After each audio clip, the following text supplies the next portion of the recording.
और एक बड़ी खबर भी इस वक्त आ रही है। खबर अफगानिस्तान से जुड़ी। अफगानिस्तान में तालिबान का कब्जा लगातार बढ़ता चला जा रहा है और आतंकी संगठन काबुल के अब और ज्यादा नजदीक पहुंच चुके हैं। इस बीच तालिबान के नांगरहार प्रांत की भी राजधानी जलालाबाद पर अब तालिबानियों ने कब्जा कर लिया है। इस शहर से अब काबुल का संपर्क टूट चुका है। जलालाबाद पर कब्जे के साथ ही साथ तालिबान का काबुल छोड़कर सभी बड़े अफगान शहरों पर अब कब्जा हो चुका है। इससे पहले अफगानिस्तान के चौथे सबसे बड़े शहर मज़ार शरीफ पर भी शनिवार को चौतरफा हमला किया और इसके बाद तालिबान ने मज़ार शरीफ पर भी कब्जा कर लिया। इस वक्त हमारे सहयोगी नीतीश कुमार और नीरज कुमार हमसे सीधे जुड़ रहे हैं। नीतीश, बड़ा सवाल यह है कि अब इकलौता का शहर ही बचा हुआ है काबुल, जहां कब्जा करना है, जिसके नजदीक बचे हुए हैं।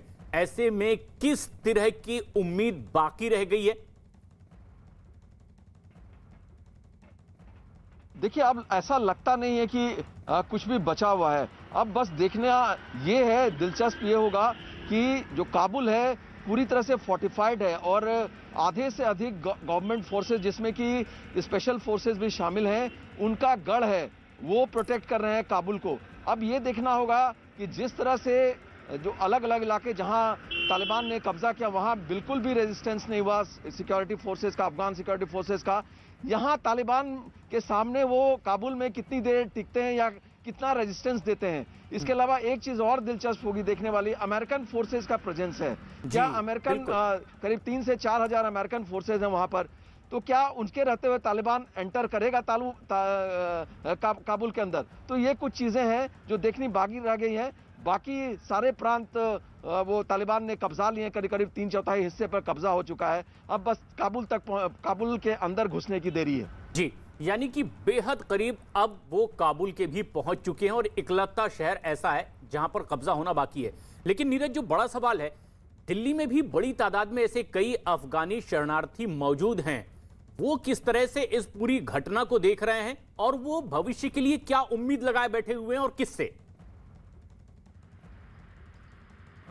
देखिए, दिल्ली में जो लोग अफगानिस्तान से जुड़े हुए रिफ्यूजी मौजूद हैं, उनकी चिंता इस वक्त उन लोगों के प्रति, अपने परिवार के प्रति, जो लोग इस वक्त उनके परिवार के अफगानिस्तान में मौजूद हैं। और कुछ ऐसे नागरिक हैं अफगानिस्तान के जो इस वक्त दिल्ली में मौजूद हैं।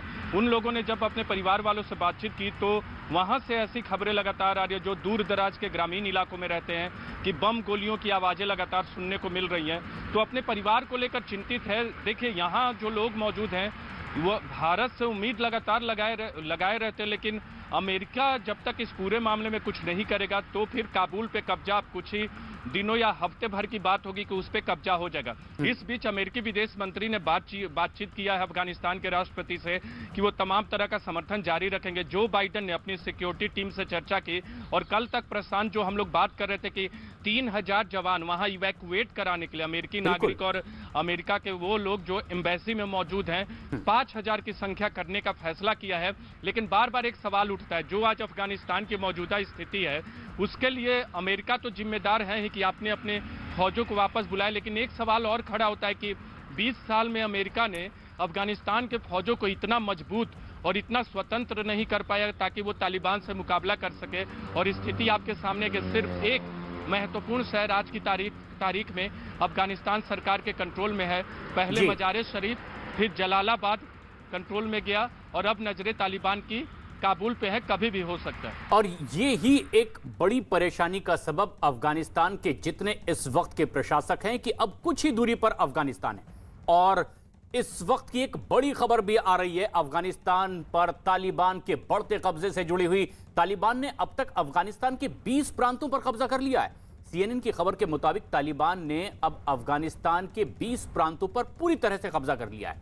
तालिबान ने अफगानिस्तान के चौथे सबसे बड़े शहर मज़ार शरीफ पर भी अपना कब्जा जमा लिया है। इससे पहले लोगार से सांसद हुमा अहमदी ने भी बताया कि तालिबान ने पूरे लोगार पर कब्जा कर लिया है और प्रांतीय अधिकारियों को हिरासत में भी ले लिया है। उन्होंने बताया कि तालिबान काबुल के दक्षिण में मात्र 11 किलोमीटर दूर 4 असियाब जिले तक के पहुंच चुका है और एक तरह से कहें तो तालिबान एकदम काबुल के दरवाजे पर अब खड़ा हुआ है। और ऐसे ही हालात रहे तो बहुत जल्द तालिबान काबुल पर भी कब्जा कर लेगा।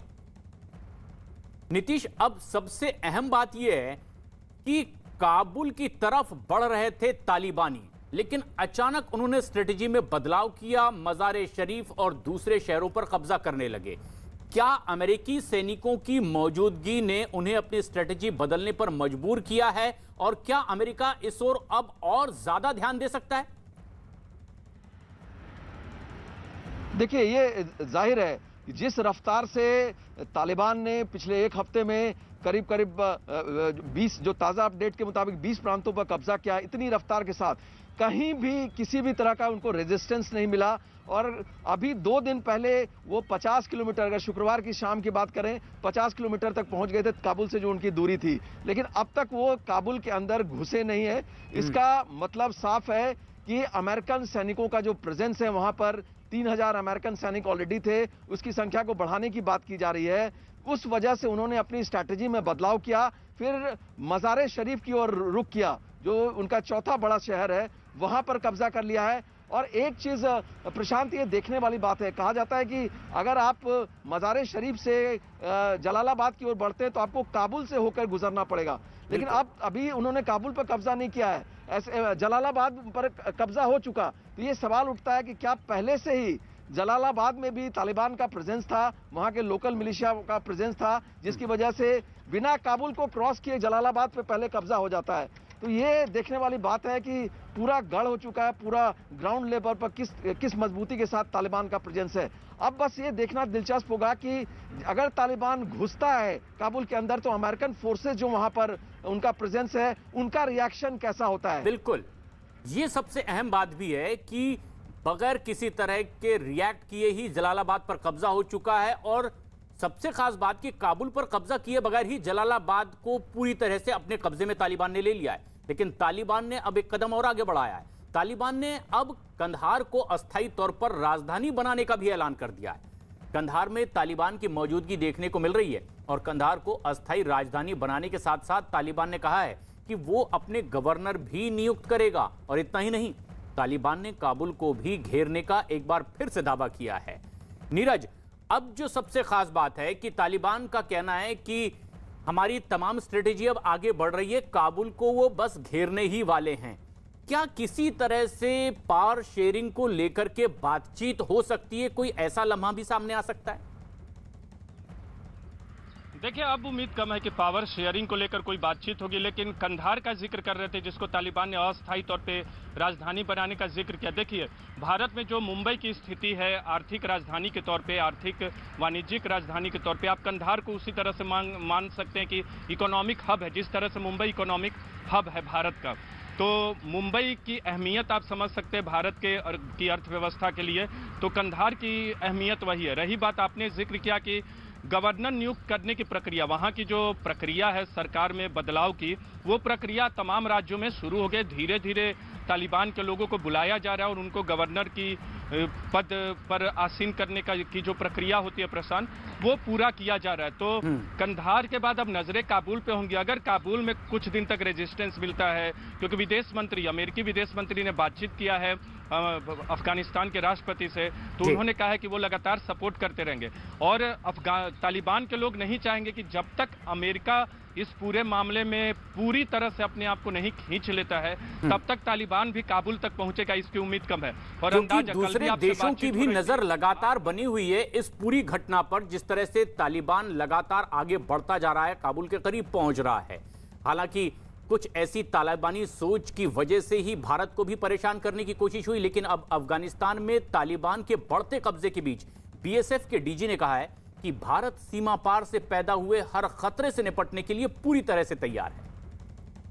Taliban is spreading their wings in Afghanistan. Are you expecting or you are prepared for any threat along with the Pakistan border? When we prepare our security plan for the border, we keep into consideration all situations emerging across the border. Nitish, BSF के DG ये कह रहे हैं कि हम पूरी तरह से तैयार हैं। दुनिया भी ये जानती है कि किस तरह से इसी तालिबानी सोच को भारत के खिलाफ भी इस्तेमाल किया गया है, भारत का अहित चाहने वालों के जरिए। क्या ये उसी ओर इशारा भी है कि हम समझ चुके हैं, स्ट्रेटेजी पर हमारी भी नजर है और जवाब देने की पूरी तैयारी भी? देखिए, ये आशंका बहुत पहले से जताई जा रही है कि अगर तालिबान का कब्जा होता है अफगानिस्तान पर, उसके बाद पाकिस्तान उनको डाइवर्ट करने की कोशिश करेगा, पीओके के रास्ते जम्मू कश्मीर में घुसाने की कोशिश कर सकता है। तो इस पर खुफिया एजेंसियों की बहुत पहले से नज़र है और स्ट्रैटेजी भी फोर्सेस की उसको टैकल करने के लिए तैयार कर ली गई है। जिस तरह से बीएसएफ डीजी ने कहा, बीएसएफ का जो प्रेजेंस आमतौर पर आप देखें तो बॉर्डरिंग एरियाज में, इंटरनेशनल बॉर्डर के आसपास बीएसएफ की तैनाती रहती है और पिछले कुछ महीनों से लगातार जिस तरह से ड्रोन भारतीय सीमा में घुस रहा है, एक आध बार 27 जून को हमला भी हुआ एयरफोर्स स्टेशन पर सतवरी के जम्मू में, तो उस तरह को उसको लेके हाई अलर्ट पर हैं। चाहे इंटरनेशनल बॉर्डर पर हमारे बीएसएफ हो या फिर एलओसी पर हमारी आर्मी हो, हर जगह पर पूरी तरह से अलर्ट पर हैं और हम किसी भी मुकाबले का सामना करने को तैयार हैं। ऐसा जो है, ऐसी तैयारी है आर्मी की, जैसा कि उनकी तरफ से लगता है जिस तरह की तैयारी है। तो जाहिर तौर से पाकिस्तान का कोई भी मिस एडवेंचर अगर होता है पीओके के रास्ते उनको घुसाने की, तो उसको टैकल करने के लिए हमारी आर्मी या बीएसएफ वगैरह पूरी तरह से तैयार। तो भारत की तो अपनी तैयारी है, किसी भी तरह से नुकसान पहुंचाने की अगर कोशिश होती है, लेकिन अमेरिका की भी तैयारी अब वो और ज्यादा पुख्ता होती दिखाई दे रही है, क्योंकि अमेरिकी सेना की टुकड़ियां अब अपने राजनयिक और कर्मचारियों को अफगानिस्तान से बाहर ले जाने के लिए वहां पहुंच रही है। एक के बाद एक इनकी तादाद भी बढ़ रही है। अमेरिका ने 5000 सैनिकों को भेजा है जो कि अफगानिस्तान में अमेरिकी नागरिकों की वापसी में मदद करेंगे और उन्हें विमान सुविधा और सुरक्षा भी वहां मुहैया करवाएंगे। ये सैनिक अमेरिकी राजनयिकों और कर्मचारियों को अफगानिस्तान से सुरक्षित बाहर निकालने में जुटे हुए हैं। इस बीच अमेरिकी राष्ट्रपति जो बाइडेन ने तालिबान को संदेश भेजा है कि अगर अमेरिकी राजनयिकों को कोई परेशानी हुई तो तालिबान को कड़ी कार्रवाई का सामना भी करना पड़ेगा। और अमेरिका ने अफगानिस्तान में अपने नागरिकों को भी कहा है कि अमेरिकी दूतावास सभी को चार्टर्ड विमान मुहैया नहीं करवा सकता, ऐसे में लोग कमर्शियल फ्लाइट से भी यूएस लौट जाएं। नीतीश, अगर यह बात अमेरिका की ओर से कही जा रही है कि हमारे नागरिकों को कोई नुकसान नहीं पहुंचना चाहिए वरना फिर आपको भी खामियाजा भुगतना पड़ेगा, क्या अमेरिकी नागरिकों की सुरक्षा के नाम से भेजे गए सैनिकों की मौजूदगी यहां अपनी और एक बंदोबस्त की तस्वीर क्रिएट करने की भी कोशिश है अमेरिका की ओर से? देखिए, कई पॉसिबिलिटीज हो सकती है। जिस संख्या में अमेरिकन फोर्सेस 3000 की संख्या में अमेरिकन फोर्सेस अपने नागरिकों को इवैक्यूएट कराने के नाम पर, अपने राजनयिकों को इवैक्यूएट कराने के नाम पर उनका प्रेजेंस है 3000 का, ये संख्या बड़ी है और उसको और उसमें इजाफा करने की बात हो रही है। इससे जाहिर तौर से ये साफ है कि अमेरिका को भी कहीं ना कहीं आशंका है, क्योंकि तालिबान जो कहता है वो करता नहीं, उस पर काबिज नहीं रहता। कल सुहेल शाहीन जो तालिबान का स्पोक्स पर्सन है, उसने साफ तौर से कहा था कि राजनयिकों को और किसी भी कंट्री के राजनयिक हों या एम्बेसी के लोग हों, उनको नुकसान नहीं पहुंचाया जाएगा। लेकिन आप देखें, पिछला इतिहास अगर देखें, 96 में जब वायलेंट टेक ओवर हुआ था अफगानिस्तान का, उस वक्त अफगानिस्तान के राष्ट्रपति थे नजीबुल्लाह, उनको यूएन कंपाउंड से, कन्वेंशन के अगेंस्ट, जो कि ये कोई इंटरनेशनल प्रैक्टिस नहीं है, उसका उल्लंघन करके तालिबान अंदर घुस के उनको ड्रैग करके यूएन कंपाउंड से लेके आया था और फिर पब्लिकली उनको हैंग कर दिया गया था। तो तालिबान जो कहता है उसकी बात पर भरोसा नहीं किया जा सकता और ये चीज यूएस को भी पता है, उसको भी आशंका है कि कहीं तालिबान नुकसान पहुंचा सकता है। इस वजह से यूएन ने अपनी तैयारी कर रखी और इस वजह से यूएस ने हाल अफगानिस्तान के लोगों का भी है। जो भी बयानात तालिबान की ओर से आ रहे हैं उस पर कतई वो भरोसा करते दिखाई नहीं दे रहे हैं। अफगानिस्तान में 34 में से 20 प्रांतों पर तालिबान कब्जा कर चुका है। शनिवार को तालिबान ने मज़ार शरीफ पर भी कब्जा कर लिया और बताया जा रहा है कि तालिबान अब काबुल से महज 11 किलोमीटर की दूरी पर रह गया है। ऐसे में काबुल में रह रहे लोगों में भी अब मिलीजुली प्रतिक्रियाएं देखने को मिल रही है। कुछ लोग पहले ही तालिबानी सरकार के बारे में सोचकर डर रहे हैं। लोग उस समय को सोचकर घबरा रहे हैं जब महिलाओं के पास कोई अधिकार नहीं होते थे, तो कुछ लोगों ने जीवन को अभी सामान्य बताया है। इस बीच काबुल में बैंकों के बाहर भी लोगों की भारी भीड़ जुट गई है और तमाम तरह की आशंकाएं किस तरह से वहां लोग जाहिर कर रहे हैं, अफगानिस्तान के लोगों की जुबानी आप सुनिए।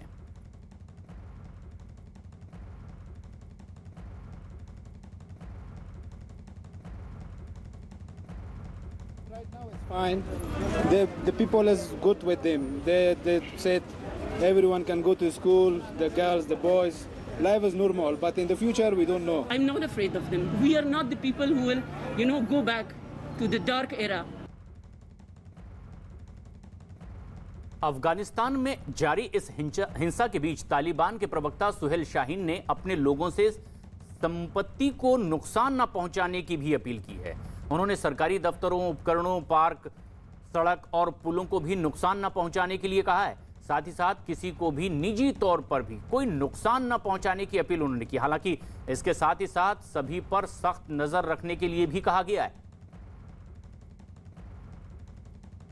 नीरज हमारे सहयोगी लगातार बने हुए हैं। नीरज, अगर ये बात कही जा रही है कि लोगों को नुकसान ना पहुंचाया जाए, सरकारी संपत्ति को नुकसान ना पहुंचाया जाए, बेवजह लोगों को तकलीफ ना दी जाए, क्या ये एक अपनी छवि बदलने की कोशिश में तालिबान जुटा हुआ है ताकि जितना विरोध अंतर्राष्ट्रीय स्तर पर तालिबान का, तालिबानियों का होता रहा है, उसमें कुछ अब तेजी से वो बदलाव कर सके?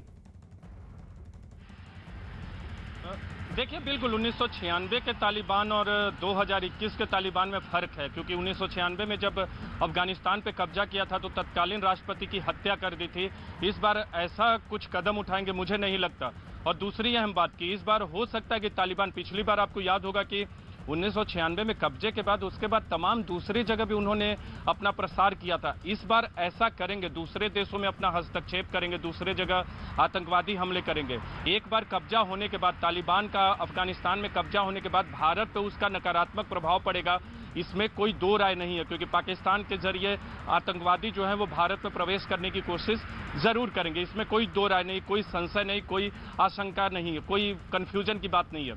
लेकिन तालिबान अपने आप को कैसे रखेगा? देखिए, जो सरकारी संपत्ति है, मानवाधिकार उल्लंघन है, ये मानवाधिकार उल्लंघन की बात न हो तालिबान से, ये तो हो नहीं सकता, होगा ही अफगानिस्तान में भी। लेकिन इस बार का तालिबान, जो कि सरकार अपने आप को काबुल पे जब कब्जा कर लेंगे तो किस तरह से सरकार चलाते हैं और बाकी देश उनसे अपने संबंधों को कैसे मेंटेन रखते हैं, ये देखने वाली बात होगी। क्योंकि विश्व, दुनिया भी बहुत बदल चुकी है और अगर अमेरिका ने अपने पैर खींचे हैं तो तालिबान को इतनी इजाजत भी नहीं देगा कि आप कुछ भी कर लें। और शायद इसीलिए उन्होंने अब अपनी स्ट्रेटेजी को बदलने और छवि बदलने की कोशिश शुरू कर दी है।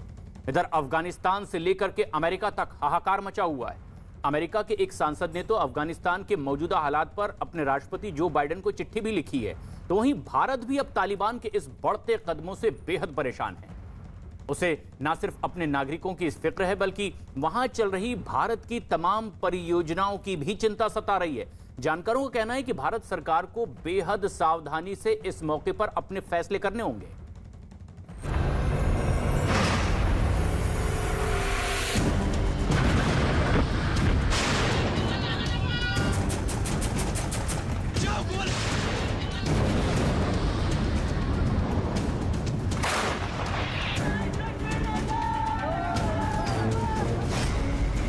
चारों तरफ से घिरा काबुल,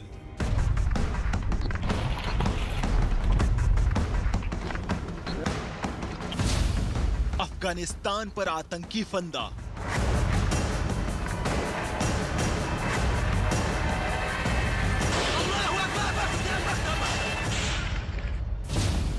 अफगानिस्तान से अमेरिका तक हाहाकार।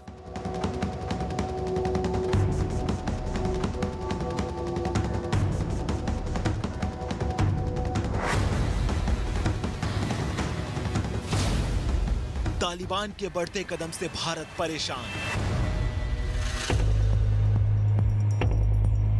अफगानिस्तान में तालिबान का खूनी मार्च तेजी से आगे बढ़ता जा रहा है। अफगानिस्तान की जंग में तालिबान की राजधानी काबुल की ओर बढ़ते कदम से पूरी दुनिया चिंता और परेशानी में घिर गई है। अफगानिस्तान से लेकर अमेरिका तक हाहाकार मचा हुआ है। इसी बीच तालिबान ने हेरात के पूर्व गवर्नर इस्माइल खान समेत कई लोगों को अपनी गिरफ्त में भी ले लिया है। हेरात के पुलिस चीफ और राष्ट्रीय सुरक्षा के हेड को भी तालिबान ने पकड़ लिया है। तालिबान ने इस बात की जानकारी दी है कि इस्माइल खान और डिप्टी गृह मंत्री अब्दुल रहमान समेत कई लोगों ने सरेंडर किया है। इस्माइल खान का एक वीडियो भी सामने आया है जिसमें उन्होंने अफगानिस्तान में शांति की अपील की है। इसी बीच अमेरिकी राष्ट्रपति जो बाइडेन को सांसद माइक वॉल्टेज ने एक चिट्ठी लिखी है। राष्ट्रपति महोदय, अफगान सरकार और उसके लोगों को हमारी मदद की सख्त जरूरत है और मैं आपसे अफगान राष्ट्रीय सुरक्षा बलों की सहायता के लिए अपना फैसला बदलने और सैन्य संसाधन उपलब्ध कराने का आग्रह करता हूं। तालिबान के बढ़ते खतरे को देखते हुए काबुल से लोगों का जाना शुरू हो गया है। काबुल एयरपोर्ट पर लोगों की भारी भीड़ है। तालिबान ने अफगानिस्तान के उत्तरी इलाके के प्रमुख शहर मज़ार शरीफ पर चौतरफा हमला कर दिया है। भारत, अमेरिका और ब्रिटेन ने भी अपने लोगों को तालिबान से निकलने के लिए सैनिकों को भेजने की बात कही है। अफगानिस्तान में तालिबान के इस बढ़ते खौफ के बाद अमेरिका भी परेशान है। अमेरिका काबुल से अपने नागरिकों को सुरक्षित निकालने में जुटा है। काबुल में अमेरिकी दूतावास से राजनयिकों और कर्मचारियों को सुरक्षित निकाला जा रहा है। इस बीच अमेरिका ने काबुल में अपने दूतावास के कर्मचारियों को निर्देश दिया है कि वो संवेदनशील दस्तावेजों को नष्ट कर दें। अफगानिस्तान में बिगड़ते हालातों और तालिबान के बढ़ते दबदबे के बीच भारत अपने नागरिकों की सुरक्षा को लेकर चिंतित है। इसके बाद से तालिबान के सुर बदलना शुरू हो गए हैं। अफगानिस्तान में तालिबान के बढ़ते कब्जे पर पूर्व विदेश मंत्री यशवंत सिन्हा ने कहा कि भारत को तालिबान के साथ बातचीत करनी चाहिए।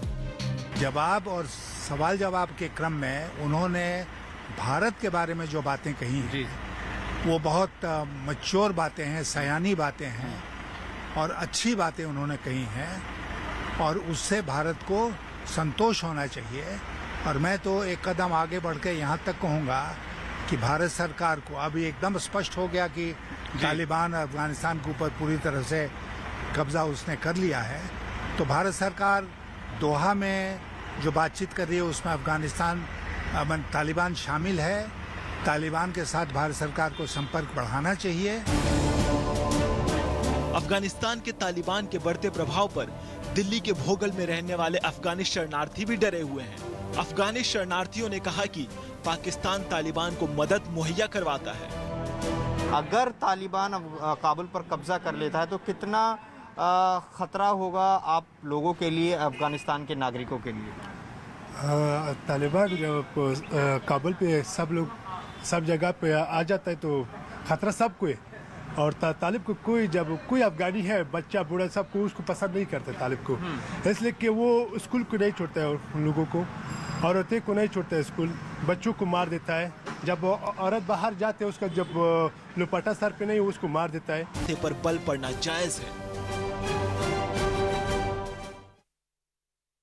और इस बीच एक बड़ी खबर आ रही है अफगानिस्तान से जुड़ी हुई। न्यूज़ 18 के विक्रांत यादव की खबर है कि तालिबान की दहशत और हिंसा पीड़ित अफगानिस्तान के नागरिकों को भारत में अब शरण मिलेगी और सरकार सभी धर्म के अफगान नागरिकों को वीजा भी देगी। जबकि भारतीय दूतावास में काम कर रहे अफगान कर्मचारी और उनके परिवार वालों को भी वीजा मिल सकता है। साथ ही साथ भारतीय दूतावास से गैर जरूरी स्टाफ को आने वाले दिनों में वापस बुलाया जाएगा। हालांकि राजनयिकों की वापसी पर अब तक कोई फैसला ठोस तौर पर किया नहीं गया है और अफगानिस्तान के हालात पर भारत सरकार लगातार नजर बनाए हुए है।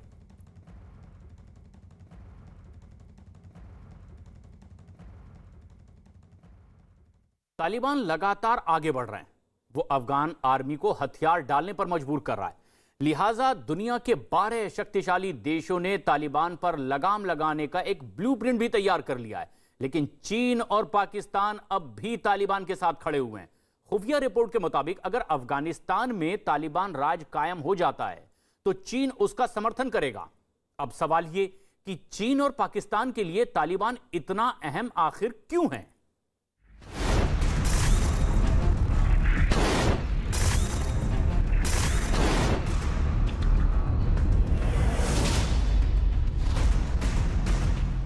तालिबान के खूनी शैतान अफगानिस्तान की राजधानी काबुल के दरवाजे पर खड़े दहशत की दस्तक दे रहे हैं।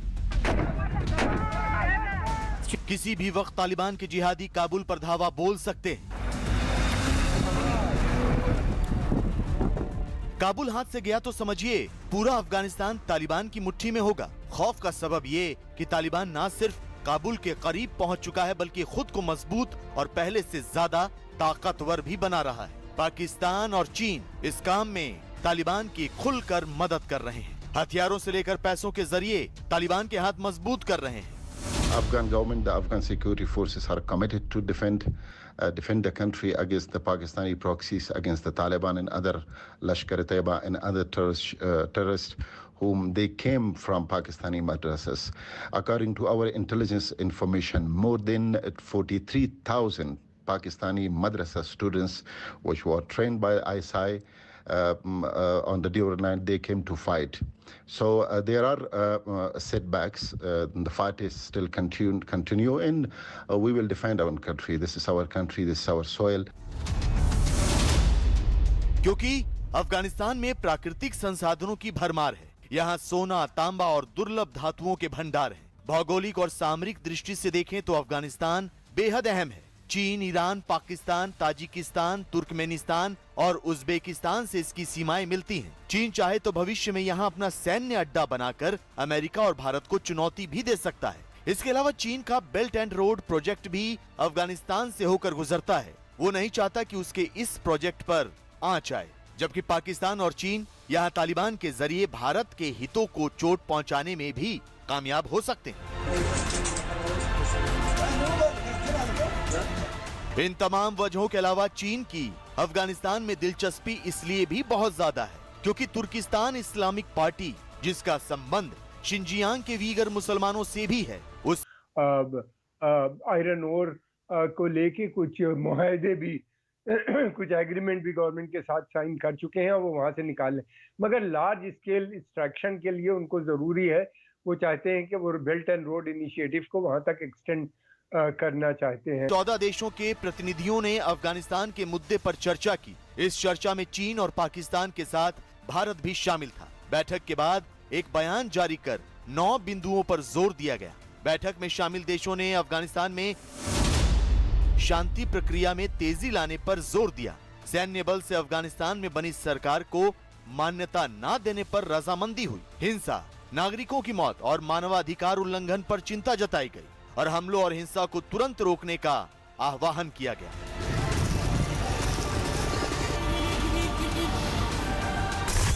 लेकिन अमेरिका की एक न्यूज रिपोर्ट के मुताबिक अगर तालिबान के आतंकी अफगानिस्तान पर कब्जा करने में कामयाब हो जाते हैं तो चीन उन्हें मान्यता देने को तैयार बैठा है। रिपोर्ट में अमेरिकी खुफिया सूत्रों के हवाले से कहा गया है कि चीन चाहता है कि अशरफ गनी सरकार और तालिबान के बीच समझौता हो जाए, लेकिन चीन के नए सैन्य और खुफिया आकलन के बाद कम्युनिस्ट पार्टी के नेता अब अफगानिस्तान की जमीनी हकीकत को देखते हुए तालिबान के साथ औपचारिक रिश्ते शुरू